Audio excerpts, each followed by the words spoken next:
so the psalm is Psalm 89. And I need a reader. Denise, would you like to read? Denise is going to read this one. Forever I will sing the goodness of the Lord. Forever I will sing the goodness of the Lord.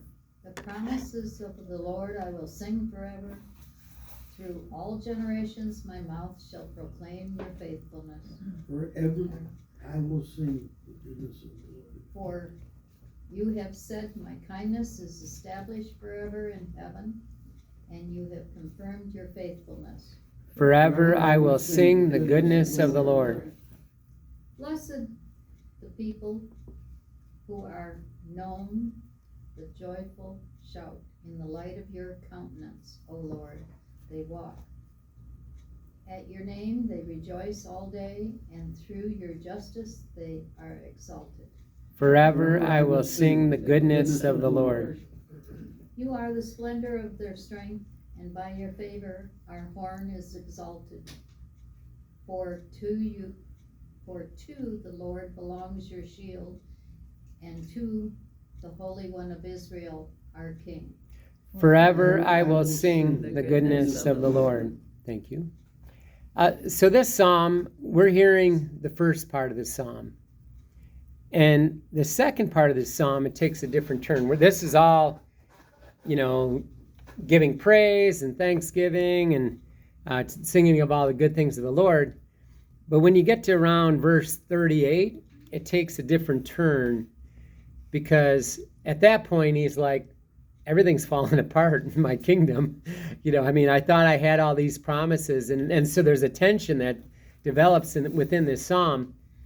But it gets pointed out that the fulfillment is in his dynasty as Jesus, right? He doesn't see it at that point, but that's the fulfillment, is that his seed will be, from his seed, all these promises will get complete fulfillment. And so in his immediate, and David had a difficult life. He had issues all the way throughout where, from killing, Uriah to Absalom. There was a lot of missteps. He said there was too much blood on his hands, so he could never even build a temple.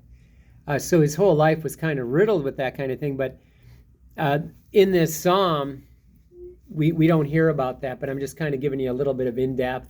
Later on, it talks about David wondering, he's like, I'll always sing the goodness of the Lord, but I don't understand why all this is happening, in my kingdom, and things are kind of, there's some issues going on. And so we will face trials and tribulations, but we have to always proclaim. We don't understand everything that's going to happen in our life.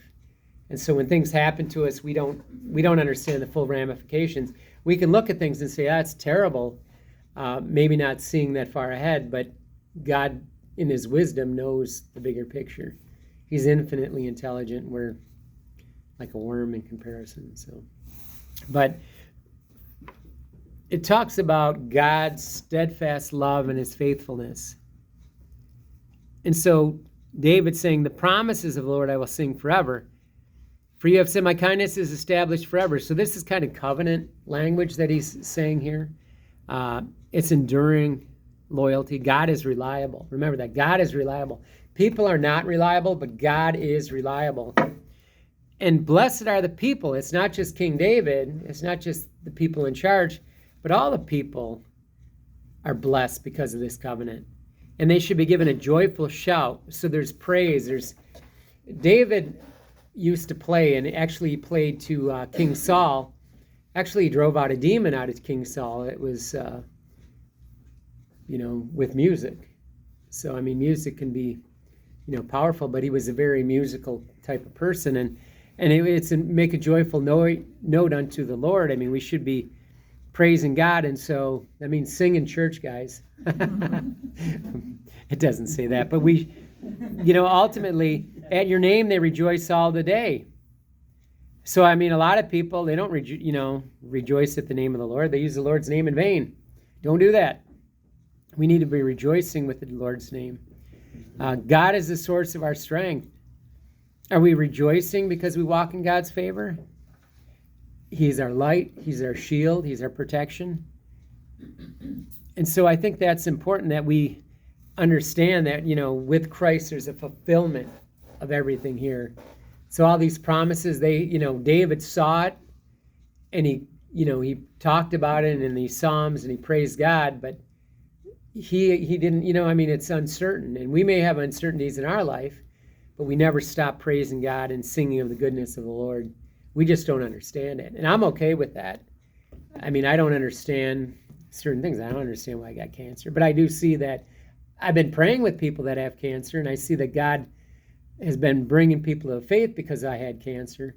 And I think, so I look at it and I'm like, God has greater wisdom. I don't understand it, but I'm okay with it. And if God calls me home, I'll go home. I'm good with that too. He knows again whether you want to go home. Tonight I just want to go home and go to sleep. We'll stop there.